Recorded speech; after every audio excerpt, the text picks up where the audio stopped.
अपनी नज़र किसी हवेली पर नहीं, गरीब की झोपड़ी पर रखिए। ऐसा करने से हमें अपनी वर्तमान स्थिति का मालूम होगा और हमें यह पता चलेगा कि हम उनसे कितने अच्छे और बेहतर जीवन व्यतीत कर पा रहे हैं।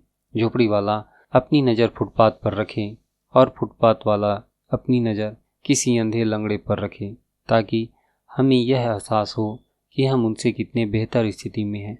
कम से कम हमारा शरीर सही सलामत तो है। अपने से छोटे नज़र पर रखोगे तो बड़े सुखपूर्वक चिंता मुक्त जीवन व्यतीत कर पाओगे, और अपने से बड़े पर नज़र रखी गई तो समझ लेना हमारे मन के भीतर विषय वासना बढ़ने वाली है।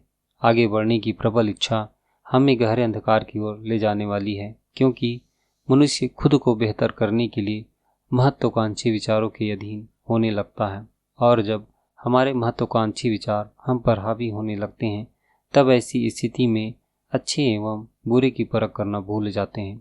हम अपने पड़ोसी का 5 मंजिला मकान देखकर आत्मग्लानि एवं जलन से भर जाते हैं, क्योंकि जिसकी चाहत हमें है वह हमारे सामने है पर वह हमारा नहीं है, और यही विचार हमें अधिक परेशान करती है।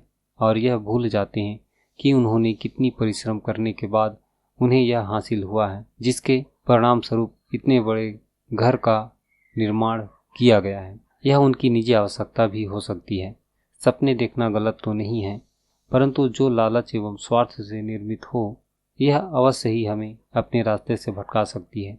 बुरी नीयत से देखने पर आंखों में जोर पड़ता है, गर्दन भी दुखती है और दिल भी। इसलिए स्वयं पर संयम रखना चाहिए और यह विचार करके संतोष कर लेना चाहिए, जितना हमने मेहनत किया है वह हमारे पास है, और अधिक पाने के लिए हमें और भी अधिक मेहनत करने की आवश्यकता है। फिर सुख की घड़ियां कितनी जल्दी बीत जाती हैं, जबकि दुख की रातें काटे नहीं करती। सुख और दुख की घड़ियां एक जैसी ही चलती हैं, परंतु हमारी भावनाएं सुख के साथ अधिक जुड़ी रहती हैं। इसलिए इसमें बिताए गए पल बहुत जल्दी बीतने का एहसास होता है, और दुख के साथ हमारी भावनाएं दर्द एवं पीड़ा का एहसास दिलाती है, और हमारा पूरा ध्यान दुख के पल को जीने एवं सीखने के बदले उससे भागने का प्रयास करते हैं। इसलिए समय की गति हमें धीमी लगती है।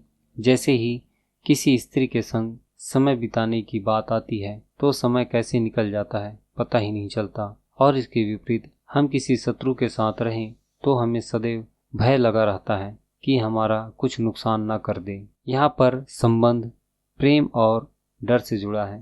प्रेम विकास एवं विस्तार का प्रतीक है और डर संकुचन का प्रतीक है। आशा करता हूँ यह जानकारी आपके बेहतर भविष्य के लिए उपयोगी सिद्ध होगी। कुछ कमी रह गई हो तो हमें कमेंट करके बताएं।